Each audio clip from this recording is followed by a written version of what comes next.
We also have a lot of mentoring and networking opportunities. This fellowship is meant to be a launching pad for your career, and after the 2 years, we help you transition on to any career of your choice. So part of that is our mentoring and networking opportunities.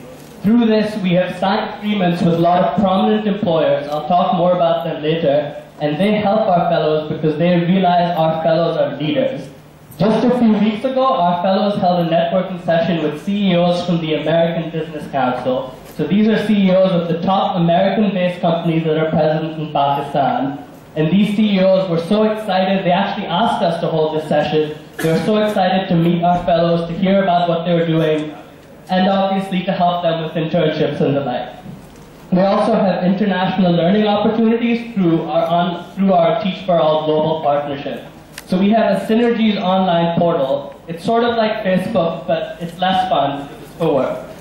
So through Synergies, our fellows are connected with fellows throughout the world. And through this, they're able to share their knowledge, share their best practices. So a fellow in Ensenya, Brazil, which is Teach for Brazil, can take a picture of, say, a chart they have to explain the times tables. They can take a picture with their phone, they can post it onto Synergies, and then a fellow at Teach for Pakistan or Teach for India or any of our other network countries can help use it, adapt it, and ensure that together all of them are able to make as much of a difference to the children they teach. We also hold seminars and workshops. In addition to the seminars that our training team holds, we hold seminars around the world through Teach for All.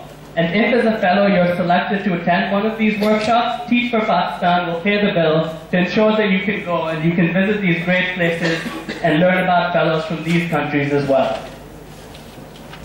We also support our fellows after the fellowship through our alumni support team. Our alumni support consists of 5 main pillars. First, if our alumni stay connected to education and want to continue working for education reform, we help them with that. We have partnerships with prominent institutions in the educational sector, and we put our fellows in touch with them and help them learn from them.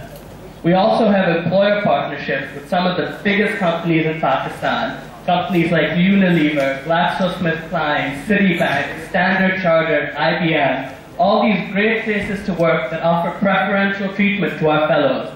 They know that as a Teach for Pakistan fellow, you have encountered problems that no one else your age has, and that you've solved these problems.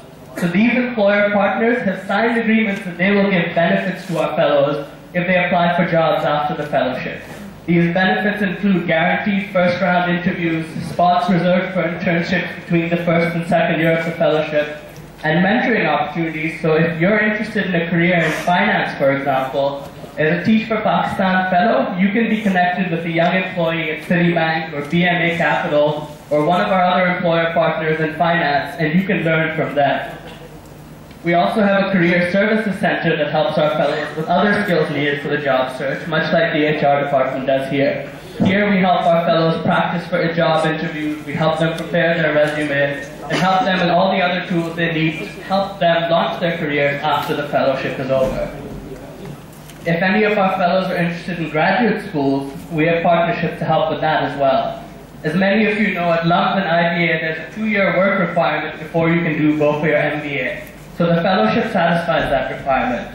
It also does so internationally at Harvard, at Princeton, at Yale, at Columbia, and a whole host of the other top schools in the world. And if you're admitted into one of these international graduate schools, you can defer your admission to Harvard for 2 years while you do the fellowship and then go. And your spot will be reserved for you by Harvard. And this is all because these graduate schools and these employers want our fellows working for them or attending their school after the fellowship is done. Lastly, we have our international alumni network, where our alumni are collected with alumni from around the world and are able to share their experiences and their stories and help continue the battle for education reform in whatever sector. The main focus of our alumni support is to ensure that through the fellowship, you are enhancing your career prospects for afterwards. Because we believe that this fellowship and helping other people should not deter you from your career. Now that I've told you a little bit more about the fellowship, I want to introduce you to the first cohort of Teach for Pakistan fellows.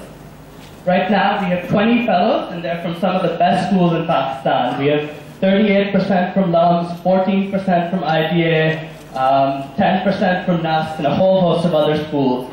And hopefully, when all of you start your applications next year, we will have someone from Maju up there as well. And so as you can see, our fellows this year are a really bright bunch. The average GPA was 3.41. Obviously, that's just the average, so many of them were above it, but many of them were also below this average. And as Amr said, we look at each applicant holistically. So if you have a great GPA, but you haven't done anything else but study throughout your life, we'll take that into account. If your GPA is less than great, but you've been involved in all sorts of activities, you've been doing all sorts of stuff, you've been helping out, volunteer teaching and all these things, we take that into account as well. We look at everyone holistically so we get the best people as possible.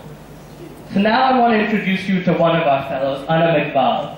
Anam Iqbal did her LLB from Zabas, and she was working at a law firm after graduation. And unfortunately, like many jobs, Anam Iqbal didn't get a whole lot of responsibility.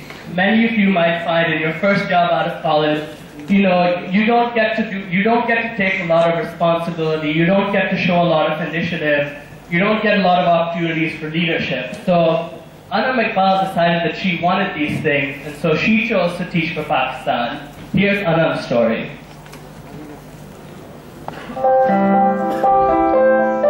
Assalamu alaikum. My name is Anam Iqbal and I teach for Pakistan because change starts from here, the grassroots. I have joined hands with Teach for Pakistan to eradicate illiteracy. It can and it will happen, and it all starts with a single child.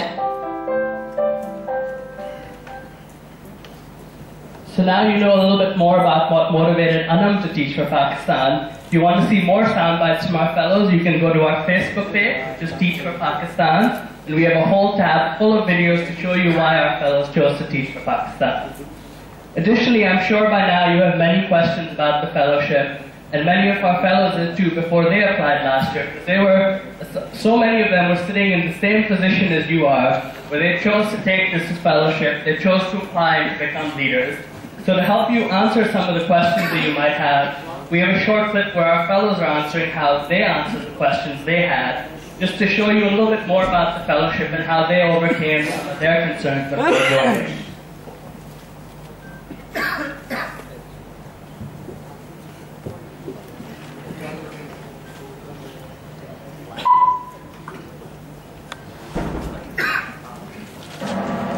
I joined Teach for Pakistan because of several reasons. First being that I was generally unhappy with the kind of options I had after graduation, and I was demotivated and unhappy with kind of general perceptions out there.